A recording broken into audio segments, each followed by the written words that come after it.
Exploração dos recursos naturais da América e da África. Distribuição dos principais recursos naturais. Então, como esses recursos naturais da África e da América eles estão o quê? Eles estão distribuídos em seus continentes. Outra coisa, embora ele vai ter muita diferença entre si, qual a característica marcante entre o continente africano e o continente americano? É o que? É a abundância de recursos naturais encontrada nesses dois continentes. Ok? Vamos lá, os principais recursos do continente americano. E aí eu dividi os textos em países, né, os recursos naturais, as regiões onde ocorrem e as condições associadas a essa atividade. Então vamos lá, então aqui é o Canadá, o recurso mineral aqui é a jazida de ferro de manganês. Essa exploração ocorre no canal Laurenciano.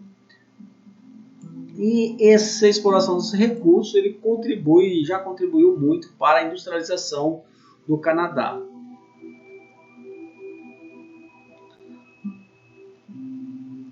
Estados Unidos, jazidas de ferro e de manganês, elas ocorrem essa exploração nos montes Apalaches, também ele contribuiu para a industrialização do país. Temos aqui ainda no Canadá a questão de recursos naturais encontrados como gás natural, petróleo, ouro, carvão mineral, cobre, minério de ferro, níquel, urânio, que são encontrados aonde? Em todo o território canadense. Temos que ter ideia que tanto os Estados Unidos como o Canadá, eles têm o quê? Grandes extensões de terra. Por ter grandes extensões de terras, é óbvio que você vai encontrar o quê? Uma quantidade de recursos naturais consideráveis. Então, esses também recursos aqui encontrados no Canadá, eles contribuem para a industrialização do país. Essa é a exploração de minério de ferro no Canadá. Exploração de minério de ferro nos Estados Unidos. Exploração de petróleo no Canadá. Vamos lá, nos Estados Unidos. Outros recursos encontrados são a produção petrolífera, o chamado aqui também petróleo de xisto. Eles são encontrados na região do Ártico, do Alasca e o Golfo do México. Outra questão aqui é o impacto ambiental, principalmente na exploração do petróleo de xisto, porque ele é um petróleo muito poluente. Por que ele é um petróleo poluente? Porque na verdade esse petróleo ele não teve o seu ciclo terminado. Então ele está como se tivesse concluído o processo de formação desse petróleo. Então para se explorar ele, você tem que quebrar algumas rochas de xisto. Então se torna o que? Também um produto bem poluente. Destaque também que vai para o México, na produção de petróleo. Ocorre aqui na América do Norte mesmo. A produção ela é voltada atualmente para os Estados Unidos, Europa e a Ásia. Temos aqui o Canadá, novamente, tá? O Canadá aqui na questão de recursos florestais, corre todo o norte ali do Canadá, na exploração das florestas coníferas, onde a indústria de papel ela é altamente desenvolvida. Também a questão dos recursos hídricos, tá? É utilizada aqui como meio de transporte de toras, como fonte de energia para a indústria de alumínio. Então aqui os rios são utilizados tanto para a produção hidrelétrica ou para o quê? O transporte de recursos naturais, como madeiras. Então aqui a exploração de petróleo de xisto nos Estados Unidos. Exploração de petróleo no Golfo do México, aqui no México. Exploração de madeira na floresta das coníferas no Canadá. E aqui transporte de madeira feita através dos rios no Canadá. Então as toras são jogadas, no rio. Então como fosse esse rebocador aí, ele vai rebocando, vai ajustando ali as madeiras. Vamos lá. Há países da América Central aqui e a gente vai destacar alguns. Vamos lá, recursos naturais. Primeiro, exploração dos recursos florestais e vegetais na América Central, em virtude da forte presença florestal natural, uma floresta tropical equatorial presente aí no continente da América Central. Então, se utiliza muito desse recurso para poder fazer essa exploração. Silvicultura é o que? É o cultivo de aves, com destino comercial. Temos também aqui a utilização do solo, para a produção agrícola, como café, cana-de-açúcar e frutas, principalmente banana. Ocorre em toda a América Central. Tem grande peso na economia nesses países, que esses países são o quê? São países agrários.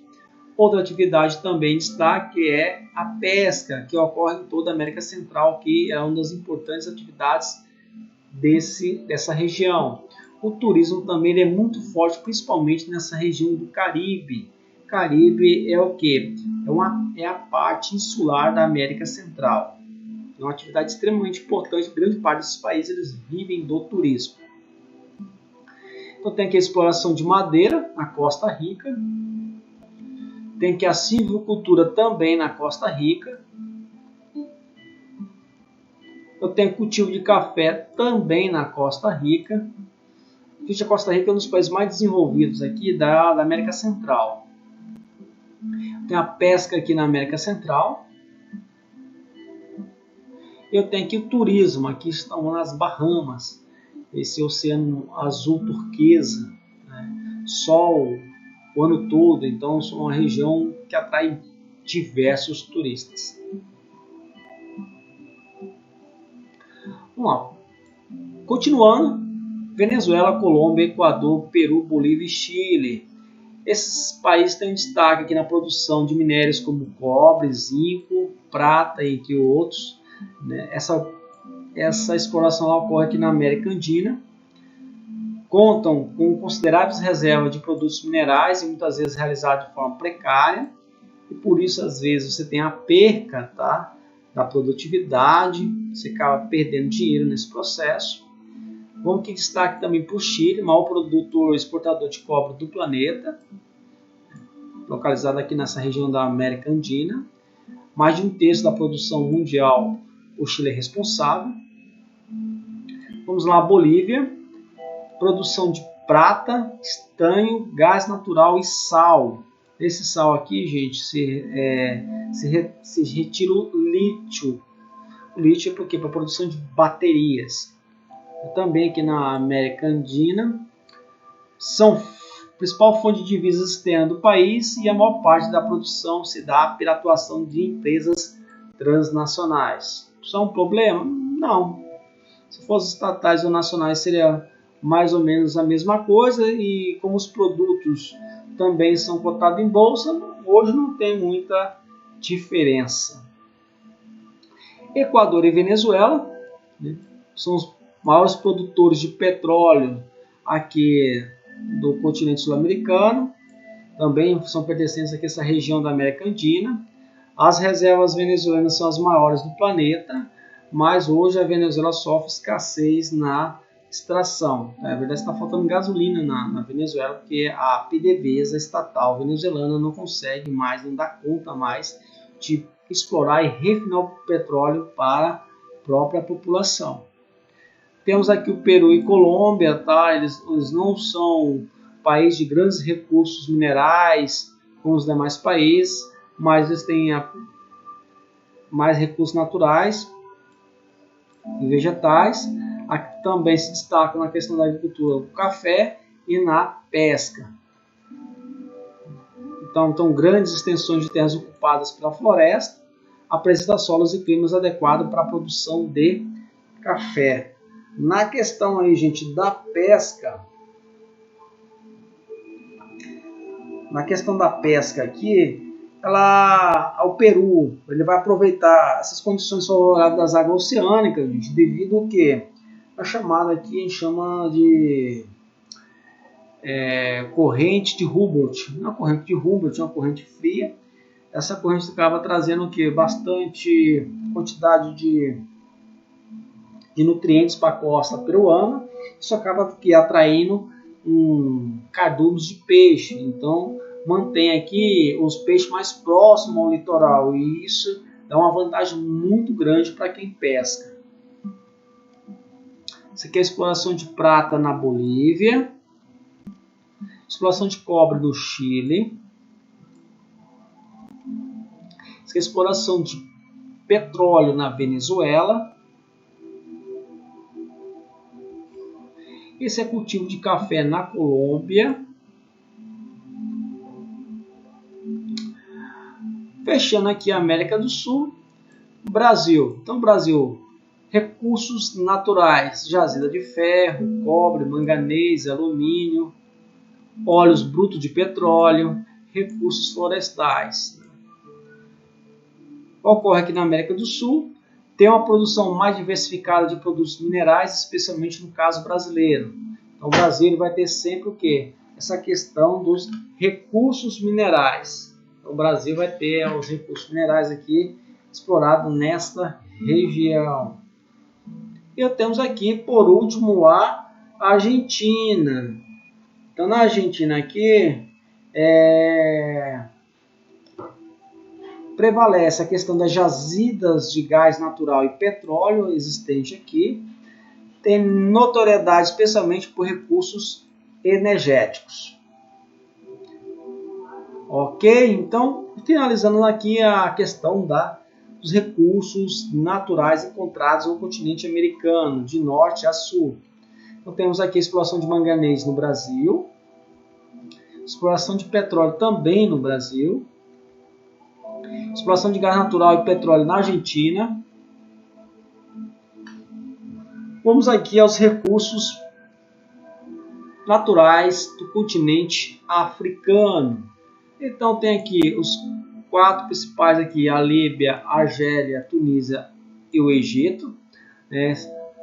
Encontra-se grandes jazidas de petróleo. Ocorre aqui na região da África do Norte. Seus maiores compradores são os Estados Unidos e o continente europeu, e hoje já a China vem despontando aí aqui. Temos também Angola. Angola também se destaca como maiores produtores de petróleo aí do continente africano, principalmente aqui na África Central. A Nigéria também hoje é um dos grandes produtores de petróleo, aqui da África Ocidental. A exportação de petróleo para os países europeus, Estados Unidos e China. Então, tanto do petróleo angolano quanto nigeriano, destina-se o quê? Para os países europeus, os Estados Unidos e a China. Destaque para o Níger, Namíbia e Gana, pelas imensas reservas de urânio. Essas se encontram aqui na América Central e na América Ocidental. Destaque-se as maiores reservas de urânio no mundo. E os grandes compradores são o quê? Os países europeus e asiáticos. Então tem a exploração de petróleo na Líbia, exploração de petróleo na Angola, exploração de urânio no Níger. Continuando, África do Sul, destaque para o carvão mineral, prata e diamantes, aqui na região meridional da África. Outros países que destacam em questão de diamantes são Botsuana, Lesoto e Namíbia, questão também dos diamantes. Ocorre também aqui na região meridional da África, do sul da África. A mineração de diamantes ganha notoriedade devido à qualidade desses diamantes. Outra região que é encontrado diamante é na República do Congo, em Serra Leoa, é encontrado diamantes, aqui na África Ocidental e na África Central. A questão aqui, Serra Leoa, o grande problema de Serra Leoa é a questão da instabilidade política desde que se foi descoberto diamante nessa região. Se tornou o inferno, os moradores aí de Serra Leoa. A República do Congo também ela tem dificuldade lá, porque justamente guerrilheiros assumem essas regiões onde tem diamante. Esse diamante é utilizado para a compra de armamentos, para poder derrubar esse governo. Então, infelizmente, o diamante se torna aqui problemático nessas região, principalmente Serra Leoa. Quem quiser assistir o filme Diamante Sangue, não retrata a realidade, mais ou menos mostra como que é a situação ali em Serra Leoa. A situação foi difícil, né? Hoje está mais calmo, mas em questão do diamante aqui, essa região se tornou o quê? Uma região de conflitos e guerra civil. Temos a questão aqui da República do Congo, destaque para a exploração de recursos naturais, localizados ali na África Central. A redução de áreas florestais acontece de diversos fatores. Primeiro, a pressão demográfica, o crescimento da população, e outra, a falta de planejamento na expansão das áreas de cultivo. Também são algumas condições associadas a essa atividade de exploração de recursos naturais. Então, aqui a exploração de carvão mineral na África do Sul, exploração de diamante no Lesoto, exploração de madeira no Congo. Então, isso aqui é uma das atividades que ocorre nessa região. Territórios nacionais e interesses internacionais. Então vamos lá, a questão dos territórios nacionais, interesses internacionais, territórios nacionais. Antes de entrar nesse assunto, temos que ter ideia, primeiro, que a África, elas são São formadas por países artificiais. O que são países artificiais?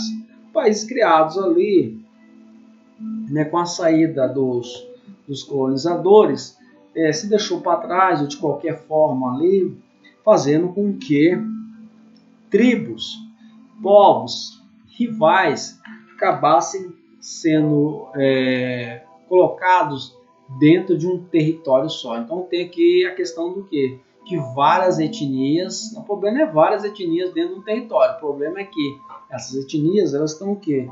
Sempre ali, uma tentando matar a outra. E aí eles fizeram o seguinte, principalmente os franceses e os ingleses. Então essa bagunça no mundo, a gente tem que jogar na culpa dos ingleses e dos franceses. Eles são culpados.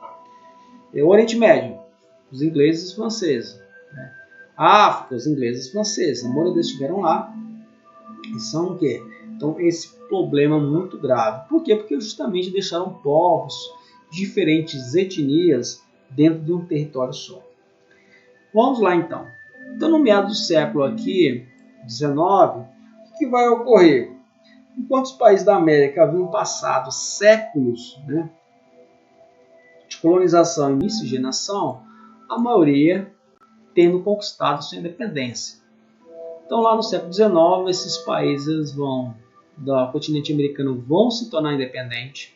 Como eles passaram lá dos 300 a 400 anos, sobre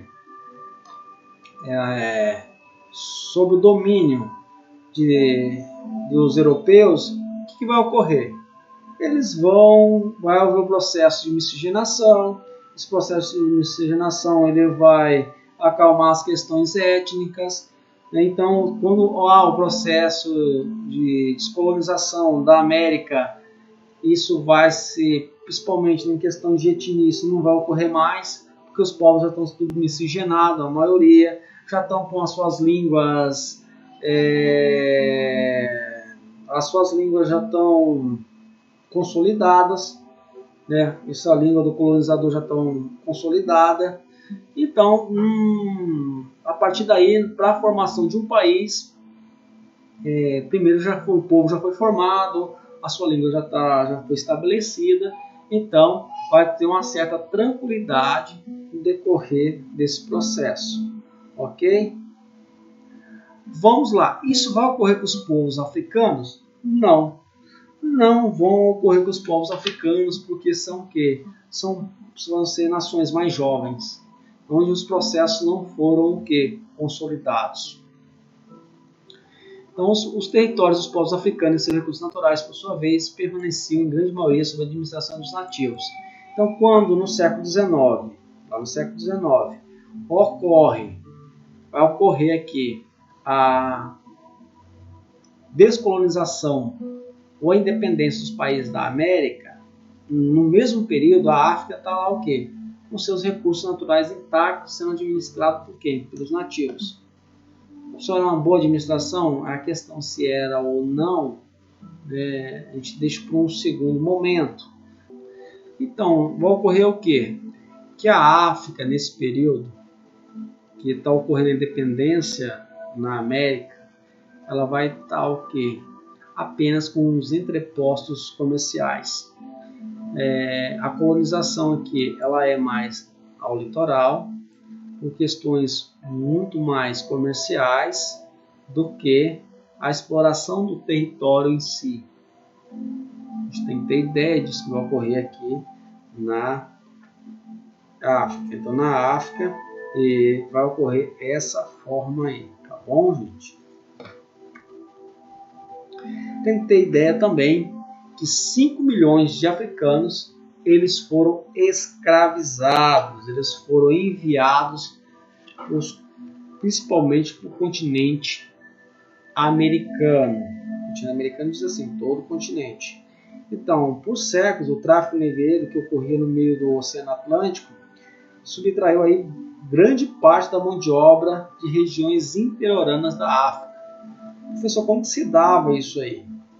Esse tráfico negreiro se dava, a gente viu no mapa anterior, os entrepostos comerciais. Nos entrepostos comerciais era vendido produtos, né, que eram comercializados na Europa, como o marfim, só para ter exemplo, e eram também negociados escravos para o continente americano. Então, as guerras tribais levavam aos derrotados serem vendidos como escravos para onde? Para os europeus, que os compravam, né, dos nativos e vendiam aqui para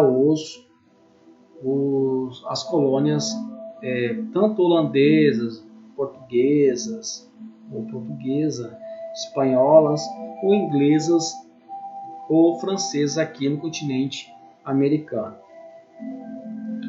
Isso aqui era a rota do tráfico, tá? Então, a grande parte saía daqui, vinha para a América do Sul, principalmente o Brasil, que foi um dos países que mais recebeu. Eles iam aqui para o norte da América do Sul, a região aqui do Caribe, né, América Central e o sul dos Estados Unidos. Eles também eram vendidos aqui no norte da África, tá, gente? Não era só aqui. Não. Eles eram vendidos também aqui no Oriente Médio, tá? Eles eram vendidos aqui no Oriente Médio. Eles também eram enviados daqui também para o sul da Ásia. Tá entendendo? Então, o tráfico, a rota principal era a África-América. Mas não era só o destino deles, eles também tinham outros destinos, principalmente na costa oriental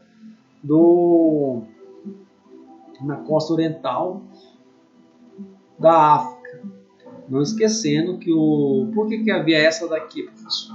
Essa rota aqui é uma das mais antigas, tá? Do tráfico negreiro. Ela sempre abasteceu o Oriente Médio, né? E o norte da África. Então, essa daqui é as mais antigas, tá? Essa daqui é as mais recentes, tá? Então, as mais novas aqui eram essas daqui. As mais antigas era essa aqui da costa oriental da África, que corria esse tráfico negreiro ou tráfico de escravos. Vamos lá, então, ao longo aqui a partir da segunda metade do século XIX, a independência das colônias americanas, somada à descoberta de grandes jazidas, tá, minerais na África, acabaram o quê? Desencadeando o quê, professor? Desencadeando aqui uma corrida, tá, das potências europeias pelo domínio do território africano e territórios asiáticos. Esse mapa aqui reflete de 1450 a 1600. Então, vocês estão vendo essa setinha, significa o quê? Grande parte desses aqui eram vendidos. Tá? Então, havia essas trocas comerciais. Normalmente, o território ele não era conquistado, nem ele era absorvido ao seu território imperial. Mas a partir aí de 1800, o que que vai ocorrer? Vai ocorrer isso aqui. Então a África ela vai ser dividida. Vamos pegar aqui logo a Bélgica, é a primeira aqui em rosa. Ela ficou aqui com a região do Congo, que é o Reino Unido, a Grã-Bretanha. Ficou aqui com o Egito, a região aqui do Sudão e do Egito. A única que manteve-se independente foi a Etiópia, tá? Então os etíopes eles sempre foram independentes, eles já são um povo muito antigo nessa região. Tá? Eu voltei aqui a França em azul, grande parte do território aqui africano é dos franceses, até que a Alemanha, né, na região aqui do sudeste da Ásia, aqui, na atual Namíbia, Camarões, o Togo, né, essa região aqui da oeste da África vão pertencer, que é o Malawi, vão pertencer a quem? Aos alemães. Tem os italianos aqui, a Líbia, mas a Somália vai cair nas mãos, e a Eritreia na mão dos italianos. E tem os portugueses aqui, que já são muitos mais antigos do continente. Europeus que chegaram, os primeiros a chegar aqui no continente. Ficar com Angola, com os territórios do Moçambique, aqui na Guiné Portuguesa, região de Cabinda. E eu tenho aqui os espanhóis aqui com a região do Marrocos e Saara Ocidental. Ao longo aqui do século XX, vai ficar algumas marcas territoriais mais visíveis. Essas marcas territoriais mais visíveis, o que ele vai falar é sobre o quê? A questão das ferrovias. Na página 32, você vai ter um mapa lá sobre ferrovias. E lá você vai observar que essas ferrovias, elas o quê? Em países como na América do Norte, as ferrovias atravessam todo o continente, tanto fazendo o quê? Dando acesso às exportações como que o mercado interno. Já nos países como na América Latina e no continente africano, essas mesmas estradas elas vão ter o quê? Destino à produção aos portos, né? Que ocorre também no Brasil. Então, o que vai ocorrer na América vai ser chamado de colonialismo, né? A integração dos países entre si e com os demais continentes. Então, essa vai ser a forma de poder estruturar em sua infraestrutura. No neocolonialismo, que vai ocorrer lá, que a gente chama de imperialismo na África, também vai ser essa mesma questão, que vai integrar o quê? Parte do quê? Do país, mas sempre o quê? A parte produtora aos seus portos e dos portos aos seus destinos finais. Já no século XXI, que vai ocorrer aqui no século XXI, vai ser o quê? Uma maior presença de quem, professor? Uma maior presença da maior potência aqui, militar e econômica dos Estados Unidos no continente americano. Já no continente africano vai ser o quê? A presença dos Estados Unidos, mas a Europa ela vai ter uma presença muito mais significativa no continente africano do que os Estados Unidos. Mas o grande, hoje, na verdade, a potência em ascensão é a China. E a China já passou o quê? A dominar alguns mercados, né, tanto em países do continente americano, como alguns países aqui do continente africano. Esse aqui é o porto de Doralé, aqui no Djibouti. Esse porto foi construído pelos chineses, com financiamento chinês. O Djibouti não conseguiu pagar, tá? Por quê? Porque o acordo foi um acordo assim, mal feito pelo governo do Djibouti. Eles acharam que eles iam conseguir pagar e acabaram não conseguindo cumprir esse acordo. Então a China foi lá e deu um ultimato ao Djibouti, acabou o quê? Assumindo o porto de Doralé, e a partir daí está sob administração chinesa. Tá, professor, e vão devolver quando esse porto? A previsão é que seja devolvido no ano 2099, para vocês terem ideia. Então haja tempo. Tá? Então essa é. Então até lá esse porto vai ficar pertencendo aos chineses, porque aqui fica no chifre da África, é um entreposto entre o Mar Vermelho lá e o Mar Mediterrâneo. Então é extremamente importante, né, esse entreposto aqui no Djibouti, e a China acabou ficando com esse entreposto, ou esse porto aqui, serve de entreposto para a Europa. Outra ideia aqui, gente, que os investimentos estão sendo muito pesados, é a nova capital do Egito, né, e o poder chinês. Então, ela começou já a ser construída em 2015. A primeira parte, né, uma grande parte finaliza agora em 2021, vai finalizar agora em mês de julho. E essa nova capital, ela está sendo financiada com o quê? Com capital chinês. Então tá lá a China tentando aqui, né, também investindo no Egito. Então temos aqui mais uma intervenção chinesa no continente africano, e de milhares que eles estão fazendo por todo o continente africano.